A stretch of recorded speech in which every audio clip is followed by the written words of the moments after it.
In my presentation today, I'm going to talk about how imperialism has been one of the key elements, one of the key issues that has led to splits historically within the left, especially within the so-called Western left, and how many of those splits are not necessarily even organic splits. I want to focus on the role of states, specifically the US government, in facilitating and encouraging these splits within the left and trying to create what the CIA has long called a compatible left.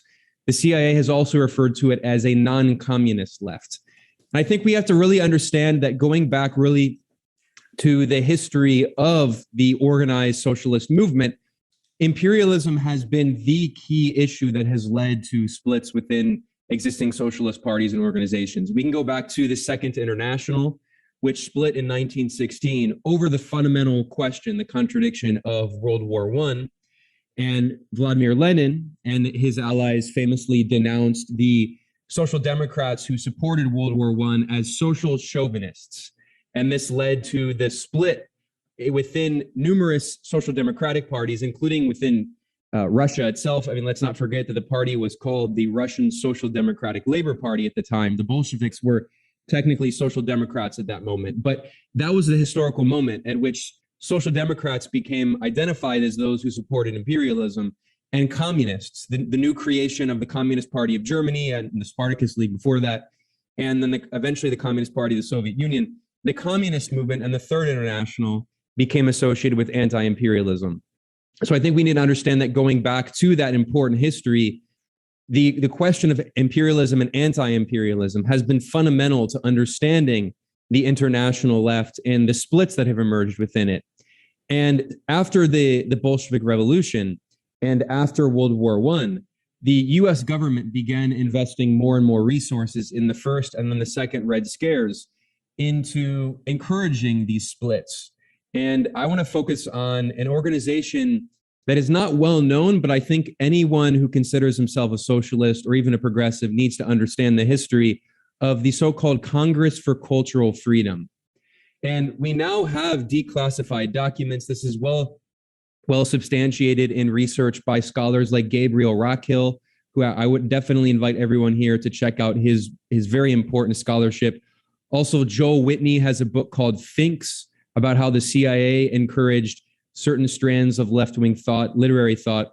And there's another great book by Francis Stoner Saunders called The Cultural Cold War.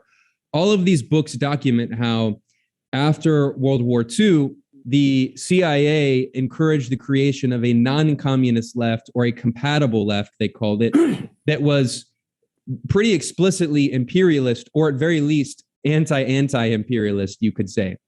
We know that the CIA funded many journals and publications, including the Partisan Review. The CIA also funded many musicians and artists and prominent cultural figures who pushed a kind of pro-imperialist or anti-imperialist left-wing politic. We know, for instance, that the godmother of bourgeois liberal feminism, Gloria Steinem, was herself a CIA agent. And you can find footage online of Gloria Steinem saying openly in an interview that the CIA is a progressive institution, that she had no problem working with the CIA. And we, of course, saw something very similar reflected in a recruitment video that the CIA released just last year in 2021, in which a Latina woman talks about how she's an intersectional feminist and how the CIA encourages her to, fulfill herself as a woman of color and who has, bipolar personality disorder or something. I mean, so we see once again that the CIA and the US government in general has been investing a lot of resources into trying to cultivate a certain kind of left. And of course, that left is one that uses left-wing rhetoric while objectively defending US imperialist interests. And we began this session referring to smears like the term tanky. That's become a popular word, not only used by people who identify as socialists, but even prominent liberal pundits who write for the New York Times and the Washington Post have begun smearing anti-imperialists as tankies, which shows how mainstream this idea has become. And again, I think you need to understand the role of state institutions in encouraging this. Now, I think we also need to understand that some of the most iconic figures in the so-called Western left, in the pantheon of Western left history, have been direct participants in this infrastructure of U.S. government co-opment. I'm thinking specifically of Herbert Marcuse. Herbert Marcuse has been referred to as the godfather of the new left with a capital N and capital L. We shouldn't forget that Herbert Marcuse, the reason he really came to fame was because he worked for the OSS, which was the predecessor to the CIA created by Wild Bill Donovan. And Herbert Marcuse's research against the Soviet Union was directly sponsored by the US government.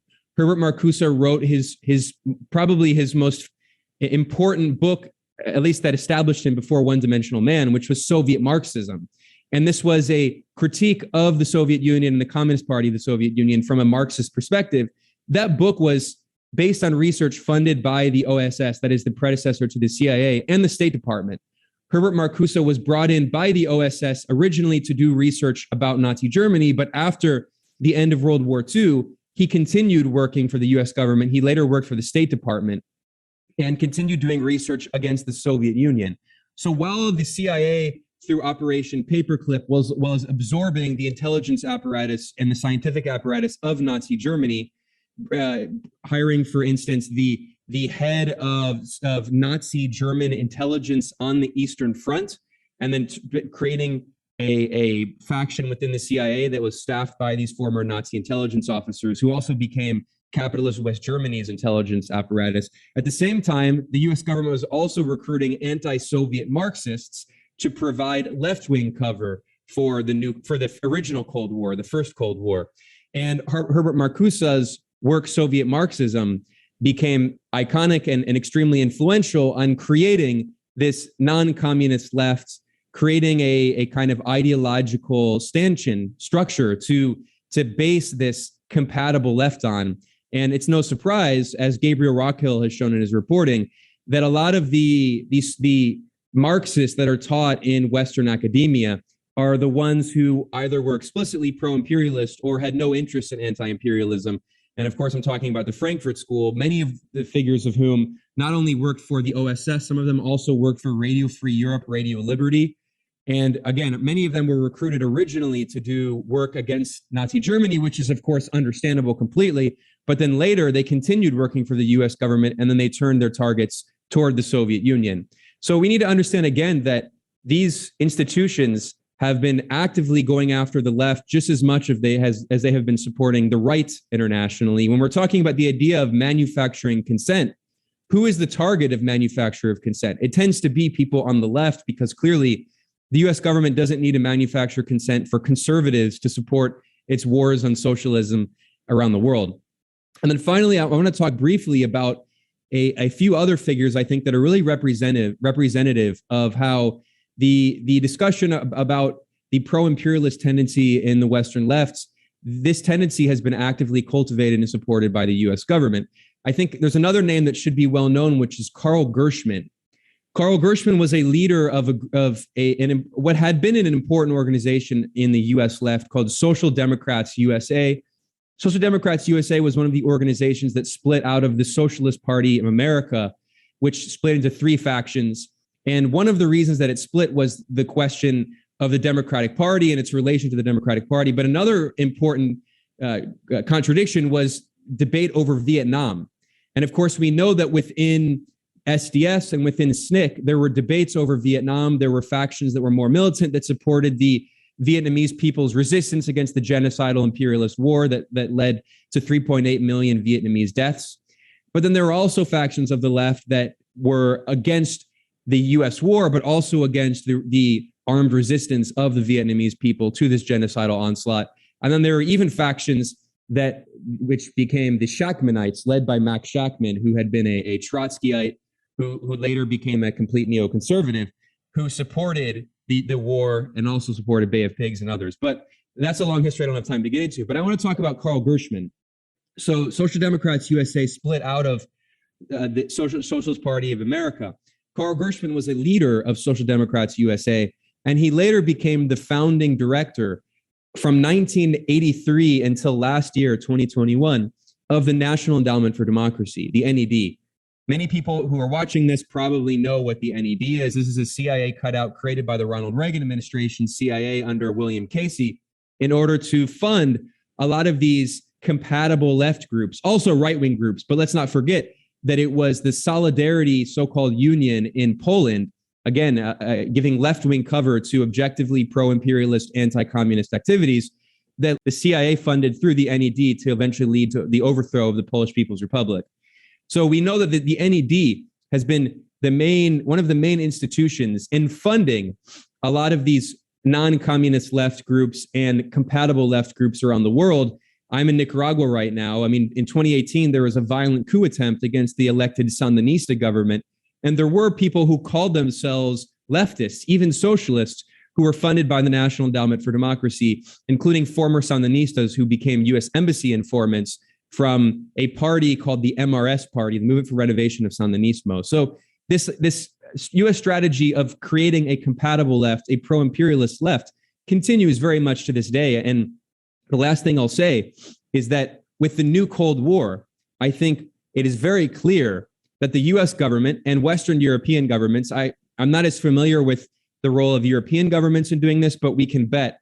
I mean, I'm sure that there is evidence of European governments doing the same thing that the U.S. government has been doing for decades in supporting this anti-communist, pro-imperialist left.